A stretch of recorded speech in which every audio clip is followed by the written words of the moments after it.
Hello everyone, welcome back to the Daily Kappa. We were looking at Psalm 1 and looking at how we are called to be different in the world. Our allegiances are different, our attitudes are different, and our actions are different.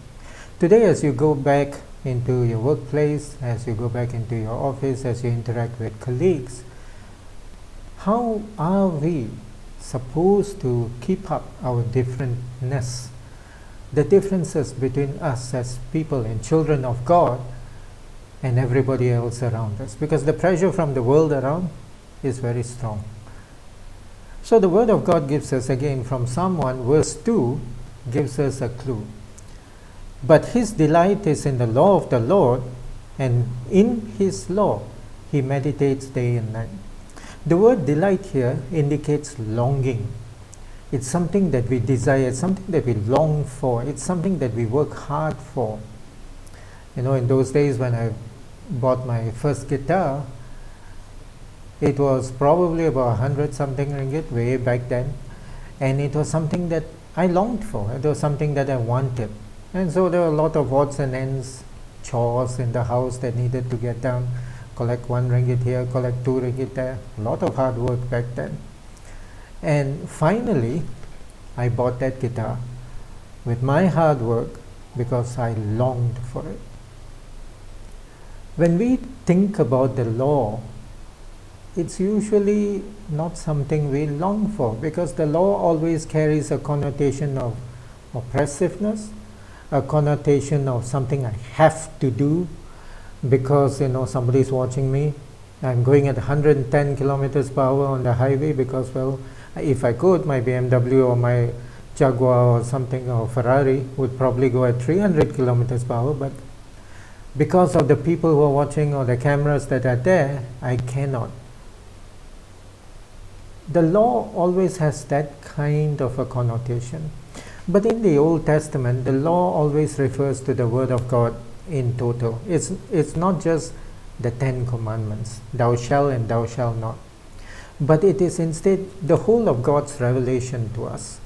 And Jesus answers Satan in his temptations, and then he says, man will not live by bread alone, but by every word that comes from the mouth of God.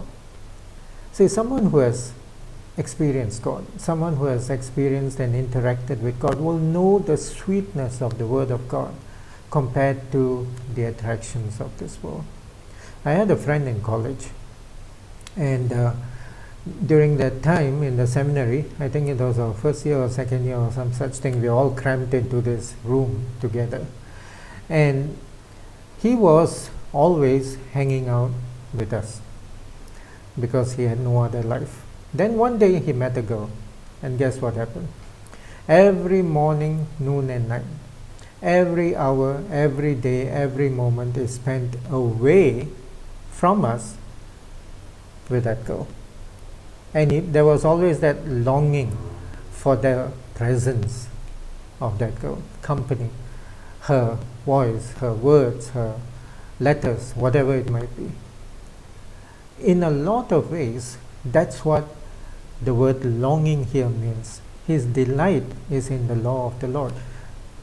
As people of God, as children of God, our desire, our longing is for the Word of God, because the Word of God reveals God Himself to us.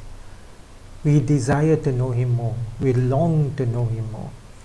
And how do we encounter this Word of God? He meditates on it day and night. The word meditate here means not closing your eyes and going into some kind of Zen mode, but rather it means to mutter, to say under your breath, to talk to yourself, to throw back the Word of God to yourself. That's how the Hebrews understood meditation. If you ever Google YouTube and then look at the Orthodox Jews praying at the Wailing Wall in Jerusalem, you'll understand. They speak the Word of God back to themselves. That's muttering. That's meditation. Some of us in our workplaces, when I was working in the LCM office, I used to do this. You probably have some kind of snack here, hidden inside your drawer so that nobody else takes it. And then you just pop it in your mouth every now and then throughout the day. That's what it means to meditate on the Word of God, to mutter, to mumble, to think about, to reflect, to ponder all through the day. And by doing this, we then are able to be different, because what shapes us and molds us is the Word of God, not the ways of this world. That's our only real defense. So as we go back and re-engage with the world, we need to take the Word of God with us. Don't let it go. Don't let it get lost. But continue. Even this simple verse, to think about it, to meditate, to mutter over it all throughout the day and be strengthened. And I hope this word has been an encouragement to your day. God bless.